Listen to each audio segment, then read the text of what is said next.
안녕하세요. 구강외과 전문의 이성화입니다.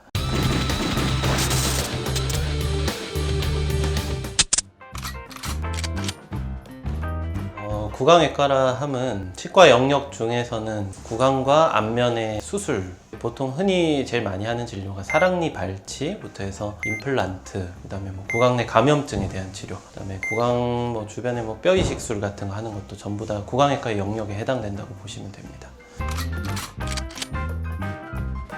일단은 치아를 발치하게 되는 이유가 각각 여러 가지가 있을 텐데, 치아 주변엔 치아랑 뼈랑 잇몸이랑 이를 잡고 있는 인대랑 이런 여러 가지 조직이 있습니다. 근데 보통 그 주변 조직에서 염증이 생겨서 뼈가 녹아서 문제가 돼서 발치를 하는 경우도 있고, 아니면 이제 충치가 심하다든지 해서 치아 속에 있는 치아 신경 혈관 조직이 있는데 거기서 염증이 생기면 치아 뿌리 쪽에서 또 염증으로 뼈가 녹거나 합니다. 그런 경우에는 결국 이를 잡아주는 뼈가 많이 없어지기 때문에 발치를 하고 나서 임플란트를 심는다고 하더라도 그 임플란트를 받쳐줄 지지하는 뼈가 부족하게 마련입니다. 물론 뼈 상태가 양호한 상태라면 그런 과정이 필요 없겠지만은, 대부분 상태에서는 뼈 이식이나 뼈를 추가적으로 만들어주는 과정이 필요하고, 그래서 보통 임플란트 하면서 뼈 이식을 많이 한다는 게 지금에 대한 설명이라고 보면 됩니다. 일단 그래서 치아 주변에 염증으로 녹은 뼈를 임플란트를 심을 때 복원하는 과정이 필요한데, 그 정도가 심하지 않다면 보통 임플란트를 하면서 뼈 이식이라고 같이 진행하면서 이제 시행을 하게 되고,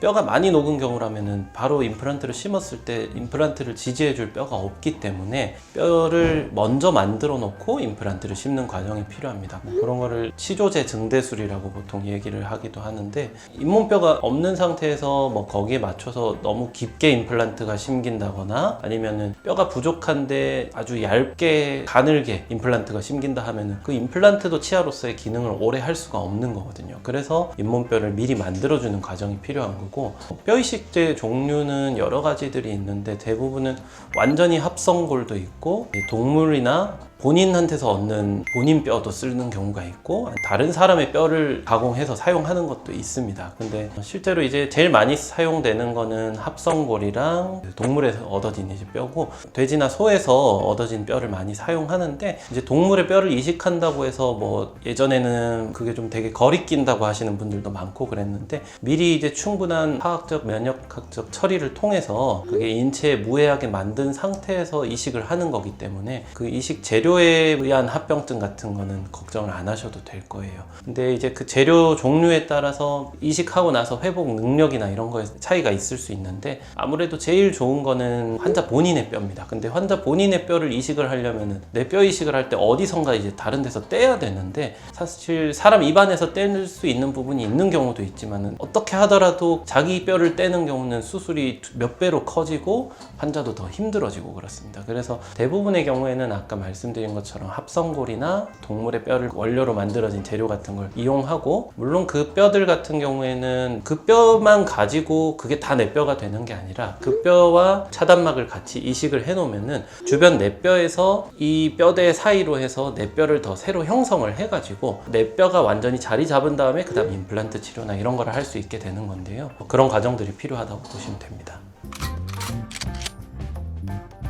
저희 병원에서 많이 시행하고 있는 치조제 보존술이란 거에 대해 소개를 좀 드리자면은, 일단 아까 말씀드린 염증으로 뼈가 많이 녹아서 안 좋아진 치아를 발치하고 나서 바로 임플란트를 심을 뼈는 부족한 상태에서 발치한 자리에다가 뼈를 이식을 해주는 방법을 치조제 보존술이라고 합니다. 근데 이제 다른 뼈 이식이랑 같은 게 아니냐라고 생각하실 수도 있겠지만은, 발치를 하고 나면은 그 뺀 자리가 항상 똑같이 유지되는 게 아니에요. 잇몸뼈라는 거는 치아에 의존적인 조직이기 때문에 빼고 나서 치아가 없으면은 뼈가 점점 흡수되고 모양이 바뀌는데, 그렇게 되면은 초반에 잇몸뼈를 소실하는 것도 많고 잇몸도 많이 소실이 됩니다. 그런 게 이제 나중에 다시 만들어주는 과정이 어렵기 때문에 초기에 발치를 하고 염증을 긁어내면서 치조제 보존술이라고 해서 그때 뼈 이식이랑 차단막을 설치하고 하면은 초반에 뼈 흡수도 줄일 수가 있고, 좋은 잇몸도 줄어들지 않고 그대로 사용할 수 있어가지고 나중에 임플란트를 했을 때도 훨씬 더 좋은 예후를, 심미적으로도 보철적으로도 좋은 예후를 갖게 됩니다.